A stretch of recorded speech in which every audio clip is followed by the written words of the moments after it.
করছিস বল? এমনি তো বলবো না শোনা, বিনিময় কি দিবি বল। ও মা, কি আপনি এখানে দাঁড়িয়ে আছেন কেন? আমারও তো একই প্রশ্ন, আপনি কে এখানে কেন?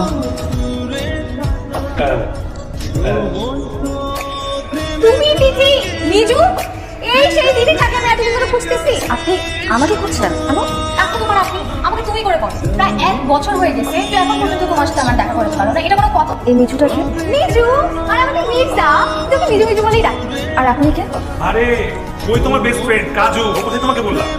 হ্যাঁ কিন্তু আমি তো ও তার নাম কাজল বলেছিল। ওটা তোর আসল না, আমি ওকে কাজু বলে ডাকি, আসল নাম কাজু। দিদি আসলে কাজল মানে একটা ছেলে ভেবেছিল, রাইট? ভীষণ বাসা করছিস। কিন্তু ওকে একটা সুখবর দিতেই বাসায় আসলাম, এসে দেখি তুই নাই, তার উপর আঙ্কেল আন্টি তাড়াহুড়ো করে বের হয়ে গেল, বলে তোর জন্য রান্না করে রেখে দিই। সত্যি তুই রান্না